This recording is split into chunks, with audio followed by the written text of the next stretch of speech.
आनंद दुबे जी, आपसे शुरुआत कर रही हूँ। आप पर आज वो कहावत सूट कर रही है, जात भी गवाएं भात भी ना खाएं। आपके सांसद ऑलरेडी उधर चले गए हैं।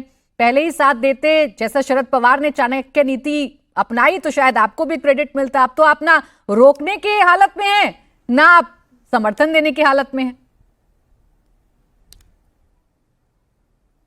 प्राची जी नमस्ते, सभी को सादर प्रणाम।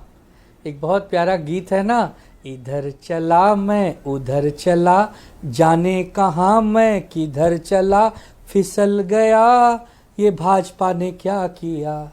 आज यही सिचुएशन पूरे विपक्ष की है। हम लोग फिसल फिसल के ऐसे फिसले हैं कि कौन कहाँ बहा है, कौन कहाँ गिरा है, किसी को याद ही नहीं है। अरे आप कह देते कि आओ भैया, एक देश, एक सरकार, एक पार्टी, सब कुछ विषय खत्म। वो सिंघम पिक्चर में जयकांत सिकरे जब जाता है, खलनायक है पिक्चर में, उसकी सारी गाड़ी गांव वाले तोड़ देते हैं। एक गाड़ी उसकी बच जाती है तो अपने आदमी से कहता है, एक क्यों बच गई, इसे भी तोड़ देते। वो अपने हाथ से तोड़ देता है। तो आपने हेडिंग चलाया है, क्या उद्धव जी की पार्टी खत्म हो जाएगी? अरे कर दो, आप ही लोग मालिक हैं, आप ही लोग सरकार है। हम लोग क्या करें?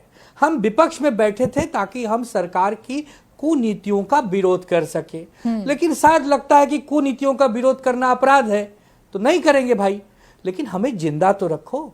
इतिहास में जब लिखा जाएगा तो लिखा जाएगा कि 2026 में विपक्ष नाम की एक चिड़िया थी, कमजोर थी, पंख उसके थोड़े से लड़खड़ाते थे, लेकिन बेचारी उड़ती तो थी। आप पूरी तरह हमको मार डालेंगे, खत्म कर देंगे, तो क्या मतलब है राजनीति का? अब शरद पवार जी की पार्टी जा रही है तो क्या प्रेम से जा रही है? होगी उनकी कोई, आपने नस पे हाथ रख दी होगी। यही तो करते हो आप। हमारे जो 6 चले गए, कौन सी कमी रखा? इनको टिकट दिया, इनका चुनाव प्रचार किया, इनके लिए साधन संसाधन दिए, फिर भी चले गए। अब 3 बचे हैं, उस पर भी निगाह होगी। लेकिन तो आनंद जी, जिंदा रहने की कोशिश तो करिए। के लिए शब्द कम भाई, है। जिंदा रहने की कोशिश जैसे एनसीपी शरद गुट कर रहा है, ऐसी कोशिश आप भी कर लेते। आपने तो राजनीति में कभी कोई मरता नहीं प्राची जी, राजनीति में कभी कोई मरता नहीं। आज बहुजन समाजवादी पार्टी जो बसपा है, उसके सांसद नहीं है, विधायक एकाक हैं, लेकिन पार्टियां खत्म नहीं होती हैं। पार्टियां एक मौसम की तरह बदलती हैं। जब अच्छी बारिश होगी, अच्छा वातावरण होगा, फिर पनप जाएंगे। हम लोग तो शिवसैनिक है ना, ठीक है। आज एक अलग ढंग की राजनीति, हम उसमें फिट नहीं बैठ रहे हैं। नहीं है हमारे पास ताकत, नहीं है हमारे पास सत्ता, साधन संसाधन। इसका ये मतलब नहीं कि हम हाथ पे हाथ धरे बैठे रहेंगे। लेकिन आनंद जी, आपने तो वो कह दिया जो सुप्रिया सुले ने भी नहीं कहा। आपने तो वो कह दिया जो शरद पवार गुट के नेता भी नहीं कह रहे हैं कि कुछ तो मजबूरी रही होंगी। भाई, वो तो कह रहे हैं हम इंडिया अलायंस के साथ हैं। और अगर आपने मजबूरियों का जिक्र कर ही दिया है तो जफर जी के पास जाऊं, उससे पहले महेश जी आप जवाब दे दीजिए इस बात का। कंफ्यूजन है आपके अंदर ही कंफ्यूजन है, आपके परिवार में ही कंफ्यूजन है। आपकी नेता जो कह रही हैं कि 50% लिखकर दे दें, तो हम पहले भी साथ आने के लिए कह रहे थे, हम फिर साथ आ जाएंगे। तो अगर लिखित में देती है सरकार तो माना जाए कि आप साथ में खड़े हो जाएंगे? देखिए, बिल्कुल ये थोड़ी सी मिसअंडरस्टैंडिंग हो रही है।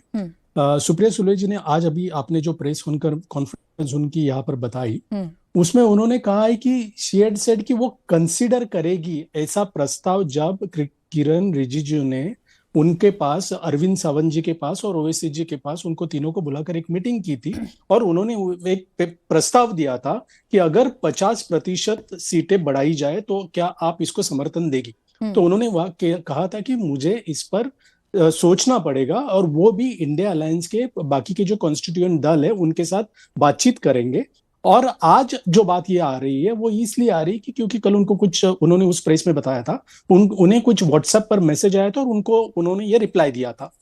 तो आज फिर उन्होंने दोहराया है कि अगर ऐसा कोई प्रस्ताव आता है या बिल का ड्राफ्ट उनके पास आता है तो उसका तो उस पर, एक मिनट आनंद जी मुझे कंप्लीट करने दीजिए। शायद आपने आनंद जी, शायद आपने आज सुप्रिया सुले जी की प्रेस कॉन्फ्रेंस नहीं सुनी है, इसलिए आप ये कह रहे हो कि शायद वो एनसीपी उधर जा रही है। ये सब अटकलें बांधने की कोई जरूरत नहीं है। हमारी तरफ से, आनंद जी, मैं आपको अश्योर करता हूं, हमारी तरफ से किसी भी नेता ने ये अधिकृत बयान नहीं दिया है कि हम किसी के साथ जा रहे हैं या हम ये बिल को समर्थन कर रहे हैं।